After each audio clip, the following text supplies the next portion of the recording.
team combo continuing here on the blue side. Yeah, you got to be careful against a team like Experience and Zen. They will convert so quickly on you in a similar fashion to Kana and Loras. You can't be caught sleeping here as Wes and Ben Tranquilo are just trying to get some sort of semblance of their footing. They're really struggling to really find any openings here as Zen and Experience are kind of smothering them so far. Oh man, Wow. Wow. Experience gets game है यार मर a गया dive kick onto Experience. He goes down, but that's still the first stock there, and he was taking अरे भाई पर बहुत risk. aggressive Yeah, खेलता है एक्सपीरियंस ऑफ शेज तो ऐसे ही ओवरकम करके मैंने देखा है It जो looks मरता like हूँ that the red team is starting to catch up to the pace that Experience and Zen started with out the gate because they started so aggressively here in game one. Takes down West on one stock.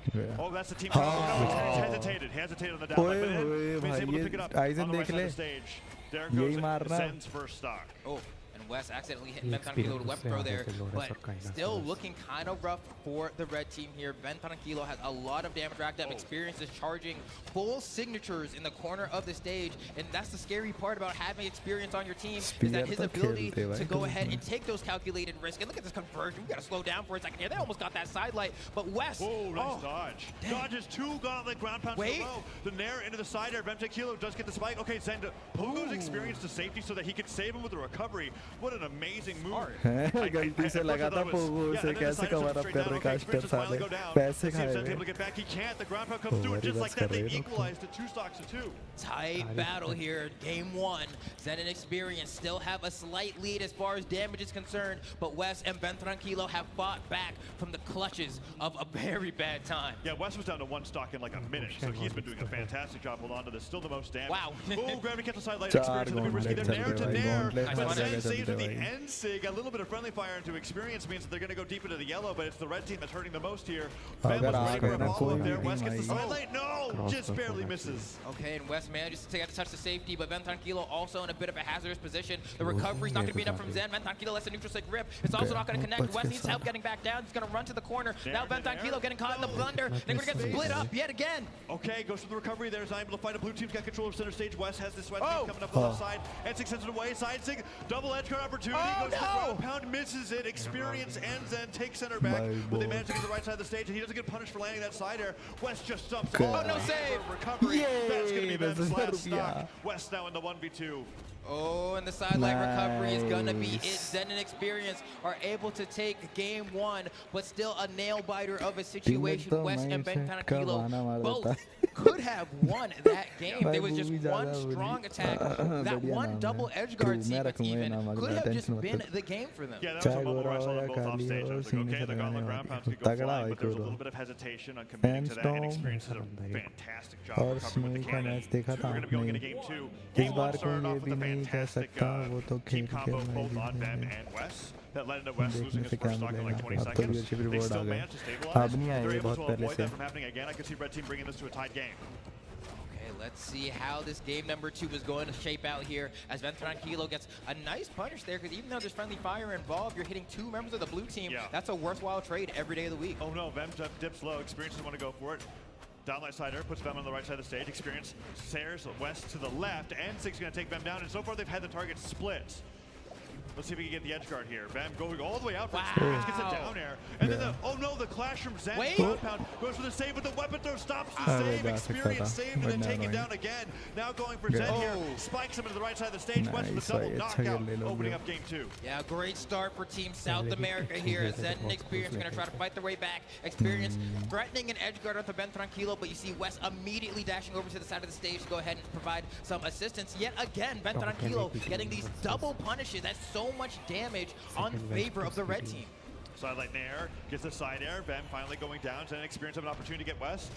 Shooting out with the cannon Nairs, the side lights, the neutral lights. No, makes it back to the stage. Can he get the weapon? He kicks him away. Nice. Experience covers it, and he jumps out of the way, kicks him. But that could be the edge guard. Oh no, Experience does the jumps, and Zen can't make it in time. He dive kicks to the blast zone, and the down sig saves West from getting grabbed by the Nair from Zen's gauntlets.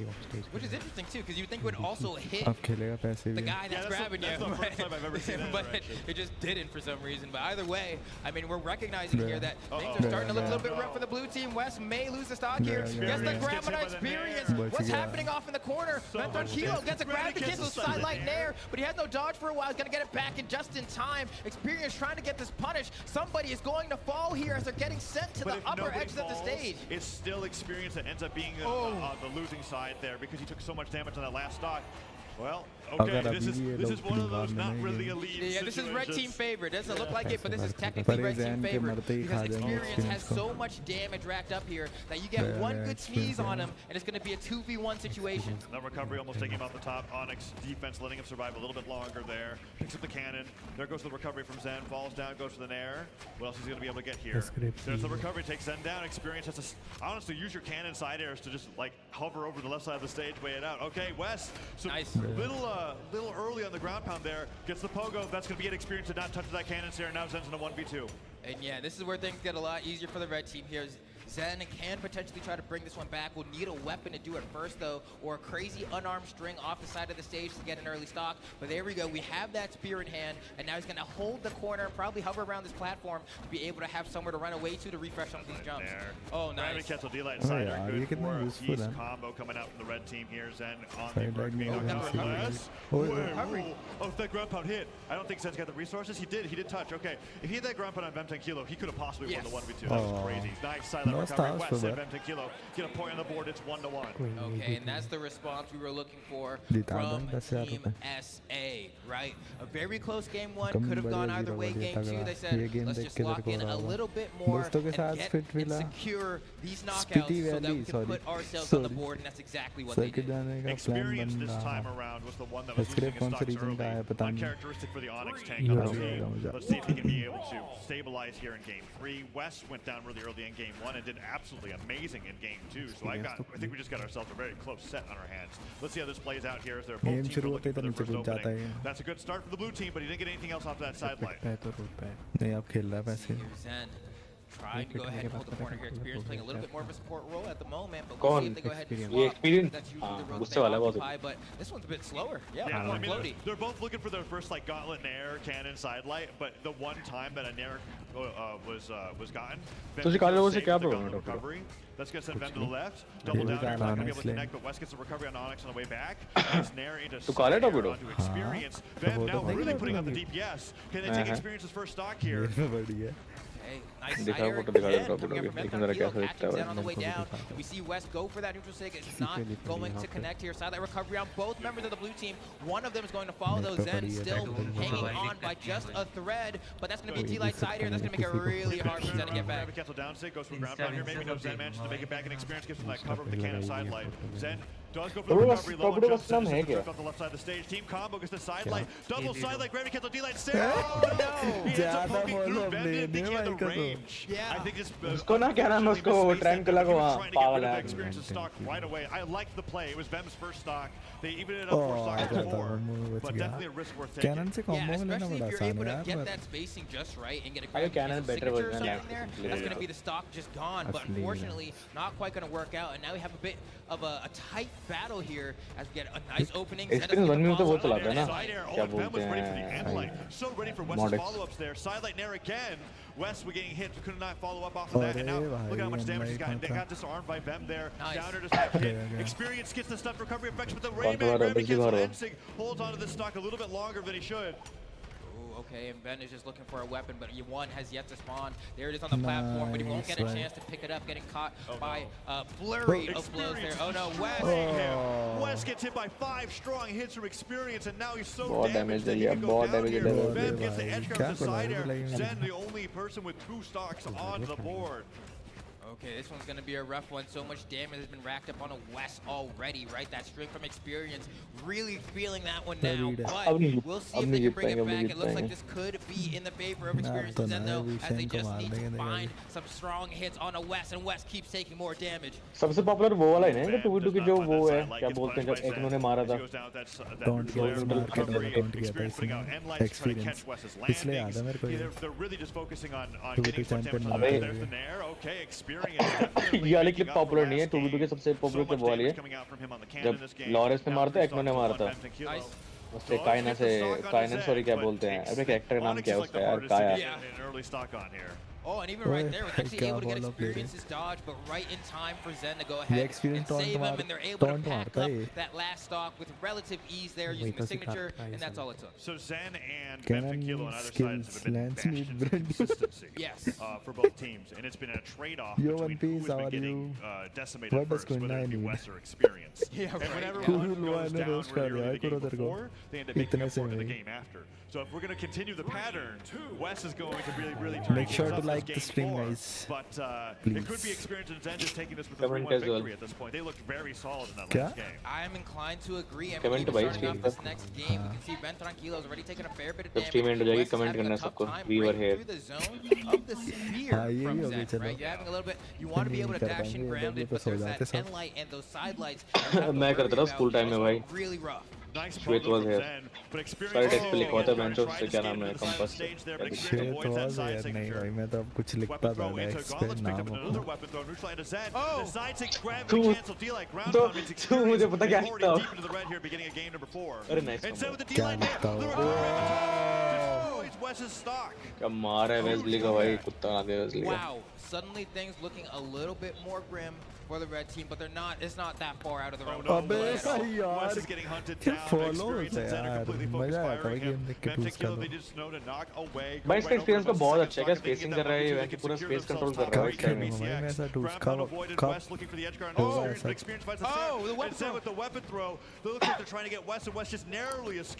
ऐसा कोई teammate बन Yeah, no, I see what you're seeing here जिसका as ऐसे well. Oh follow no, हो जाए conversion from Anton Gill there, but they are मेरी बात really कर रहा है कोई hunting बात West down. West gets their तू तो recovery, goes left for the right exhausted as well. ही करता रह जाएगा पर His experience has been या holding दूर onto खड़ा that हो stock कहीं पे for way too darn long. But hopefully, Distance. They managed to survive the over game plan of the distance. blue team there. West Knight not Spacing taking करता हूँ मैं वो okay. spacing Zen on the other side of the stage, yeah. So West only going to orange there for how early he lost that stock is pretty huge. And now Vem taking a little bit of damage himself. Oh, that side sig is भाई that's साहब पर massive. तो ये Oh, and I like flow these chase बनता dodges है from Vem, combo but बनने का unfortunately Zen isn't going to be able to combo find नहीं a होते punish on actually him. Follow Going ups for होते हैं बस one hit chase combo नहीं dodge, होते one hit chase dodge, but it doesn't quite work out using those iframes. And now वो तो we have a पूरा situation where both हाँ members of Team इनको ये South पता रहता है America कौन have सा so क्या कहाँ है much अब ये मार रहा है damage ये wrapped तो up, but they're trying to bring things back. And experience with that friendly fire made it a little bit easier, but it doesn't matter. They got both of them here. Is it going to be the double? Yes, it अब is. ये नहीं जीतता Like, and now it is 4 stocks to 2, the strongest मैं lead that 10,000 any रुपए team has जहाँ had लगा this दूँ वहीं जीत entire जाता set हूँ so far. Experiences and 1 game away from knocking out West and Vem's 10 रुपए थोड़ा better version मिल जाता पता future bubble क्या? in the elimination final. Can they do it or नहीं, can कुछ they bring it नहीं। to a game 5? Let's see. बोल दे West on the left side of the stage. नहीं नहीं मैं looking for स्ट्रीम पर ये something to सब start नहीं up on बालक भी है भाई आइजन जैसे बच्चे भी यहाँ पे छोटे बालक You see, experience is like, oh Alright, wait, mate. we don't got to approach. Technically, we have the lead. So if y'all want to just stand there, I'll stand there. Sidelight Nair hits, gets a little bit more damage onto Experience. We're keeping this close. Ending में ना देखियो ending में ना दोनों team लाल हो जाएंगे देखिए मुझे लग रहा है फीलिंग आ रही Get a है little हाँ, bit मेरे tense को here, लग रहा है right? close Because if you're हो West गए। and Tranquilo, this is close हो गया मैच लग रहा है मुझे भी point here, right? अगर उन्होंने वेस्ली को या ट्रैंक्विलो को In उसको order पूरी to बात remain निकाल देना active तो हो in this पाएगा bracket. पैसे हो गए बहुत Zen ज़्यादा and Experience are playing so calm and But but collected experience कहाँ right निकल now. रहा है It's इनको inching एक्सपीरियंस closer तो and निकालना closer. पड़ेगा Here's भाई a huge एक्सपीरियंस खत्म opportunity. चला Can they गया get Zen in this moment? One nair. That's it. That's all they got. Another Two. nair comes through. कुछ He still नहीं पता hasn't भाई landed टूल्स yet, का but that यही तो falling हुआ है side अगर will एक बार disarm बीच में आ गए Vem. दोनों Nice to go away for weapon spawn sides. It could have taken him straight off the map. Okay, double gauntlets, but look at how damaged he is. Nice save from खत्म making ट्रैंक्विलो West too much एक damage. उसका No, खत्म West बस misses the stage. Vem Tequila there for the save. Okay, this is going to be डर really सके tough to come पैसे back हो from, गए but अभी double gauntlets can do it. And ज़्यादा they're पैसे हो chasing गए ब्लू टीम को extremely मारना high in the पड़ेगा sky here on Zen. They want those recoveries. He has no options. The weapon throw is going to be the Daily only cannon punish आ गई। they're able to get, but this is suddenly extremely close. Very close Oh. indeed. मैं तो तेरी screen पे इतने add आने लग गया ना मैंने पैसे तू ही कमा हाँ तो भाई नहीं कमाने देगा पैसा That's it. West goes down. मैं Double तगड़ा got हूँ। Experience finds 2 quick nairs and gets the 3-1 victory to move on to the experience ने बहुत elimination खींचा अपना final second here. Stock They भाई line up against बढ़िया, Marquee बढ़िया। in future bubble. Yeah, no, they played extremely well. West and Good Tranquilo, night. you can see kind of Proud taking of a you. moment, Sorry, take a man, breath. मैं Because you joker know, बन when you make it to day 3, there's nothing worse than like नहीं live losing the first set that you play. You know, you're ready चैन से to नहीं go रह पाएगा तो further. कोई You're नया खेल thinking के about how far मेरे can को I ये push खुशी the होती है envelope. एटलीस्ट मैं ट्रोल And लेता when लेजेंड you के get लिए stopped and halted here, कि मैं it's ये rough. खेल रहा You हूँ know, it's rough, but they played so well and they नहीं made भाई it to तू top बंदा 4 भैया of कोई the नया most कैरेक्टर दिखा रहा है Really भाई चार ऑन टॉप outperformed एलोन को expectations 2 of लोग this स्टेज team. में Nobody थे had West and Vem Tequila श्वेत going अपना into एक मस्त श्वेत स्पेसिंग कर रहा है स्टेज पे दिखाई थी ना मैंने स्ट्रीम पे ये स्टेज पे लेफ्ट राइट कर रहा मेरे को 2 लोग मार रहे थे भाई ऑफ स्टेज मुझे लगता है डर अलोन के अब तो तब देगा ना तूने अभी के आज जब खेले थे साथ में कितना आ रहा था मैं मुझे वो लगता है कि तुझ पे लगना जाए अरे वो तो मारो मार दे ग्राउंड भाई खेल के ही सीखते भाई पर वो जो तू कर रहा है लेफ्ट साइड ही खड़ा तो वो बेकार चीज है that is more important kind of slowly, अब किसका मैच है इसके बाद surely, meticulously, kind of पैसे just लगा दूं पैसे iced them out a little bit. And then Mark they Kibu. did such a great job of controlling the center of the Kibu. stage. And really, what I was noticing throughout the entirety of the set, where just ऊचर बाबा ने experience तो हार existing लिया with the अरे cannon दिन in और hand experience and है अरे walking भाई पूरा towards लगा दो someone पूरा would force them to feel like कितना they could मेरे not पे win. They were able to use that सारा exact पैसा लगा situation दूंगा to force 80,000 jumps and recoveries and jumps and recoveries. And then Zen was just able to get सारा 3 hits दम because है एटे कंतु आरु I think पूरा it's लगा time, दूंगा Flambo. He 80,000 had one of those famous interviews with experience. He's always here. Getting into the top 3 in doubles. कुछ ना जीते ये कुछ ना जीते मार के वो As we're going over to Zen and experience. पूरा 80,000 लगा दिया भाई एटे पैसा मोटा Thinking, but they're ready to go. Take it further and further into the bracket. 5,000